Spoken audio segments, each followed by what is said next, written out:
चैत्राच्या स्वागताला करायलाच हवी अशी पारंपरिक आंबे डाळ. कैरीचे आंबट गोड पदार्थ म्हणजे जणू पर्वणीच. यातच उन्हाळ्याच्या दिवसात आवर्जून एक पदार्थ केला जातो, तो म्हणजे कैरीची डाळ. यालाच आंबे डाळ सुद्धा म्हणतात आणि याचं साहित्य तुम्ही डिस्क्रिप्शन बॉक्समध्ये सुद्धा बघू शकता. तर चला मग सुरुवात करूयात. इथे मी एक छोटी वाटी हरभऱ्याची डाळ म्हणजे चणा डाळ 4 ते 5 तासासाठी स्वच्छ पाण्यामध्ये भिजत घातलेली होती. डाळ फुलली आहे आणि मऊ सुद्धा झालेली आहे. त्यानंतर इथे मी एक तोतापुरी कैरी घेतलेली आहे. तुम्ही लहान कैरी, आंबट कैरी वगैरे घेऊ शकता.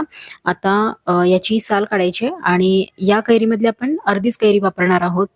कैरी कितपत आंबट आहे यानुसार तुम्ही कैरीचे प्रमाण ठेवू शकता. कैरीची साल काढून झाल्यानंतर मोठ्या किसणीने किसून घेतेय.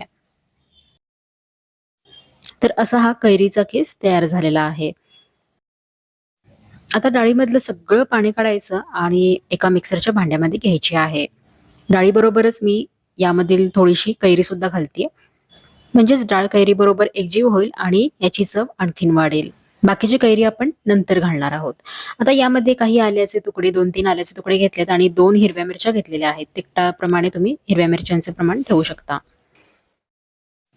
अगदी सगळे फ्लेवर्स यामध्ये येतात.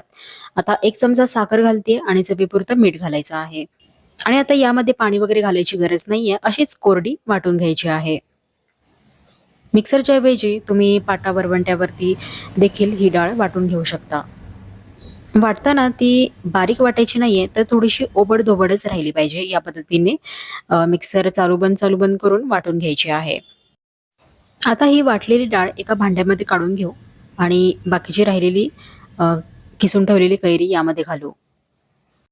आता यामध्ये ना मी थोडंसं किसलेलं ओलं खोबरं घालतीये.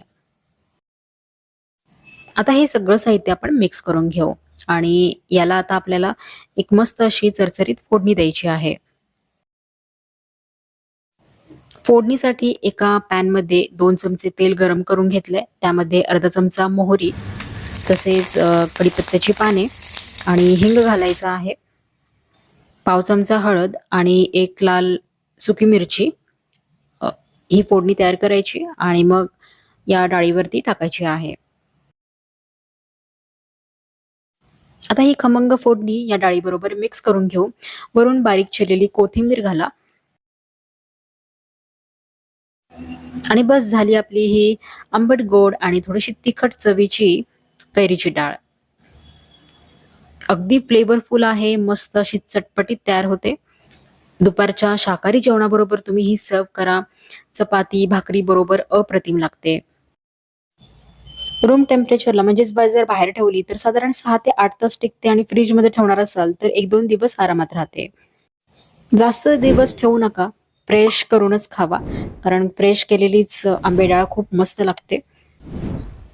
तर ही डाळ अगदी चटपटीत लागत असल्यामुळे लहानांपासून मोठेही अतिशय आवडीने खातात. हरभऱ्याच्या डाळीत असणारी प्रोटीन आणि इतर घटक आरोग्यासाठी फायदेशीर असतात. कैरीमुळे त्याला येणारा स्वाद हे अतिशय उत्तम कॉम्बिनेशन असलेली रेसिपी तुम्ही ही नक्की ट्राय करून बघा. तर त्यासाठी आता व्हिडिओ सेव्ह करून ठेवा आणि पटकन करा. रेसिपी जर आजची आवडली असेल तर व्हिडिओला लाईक करा, शेअर करा, चॅनलला सबस्क्राईब करा. भेटूयात आपण नवीन अशाच वेगवेगळ्या रेसिपींसोबत. तोपर्यंत मस्त राहा आणि काळजी घ्या.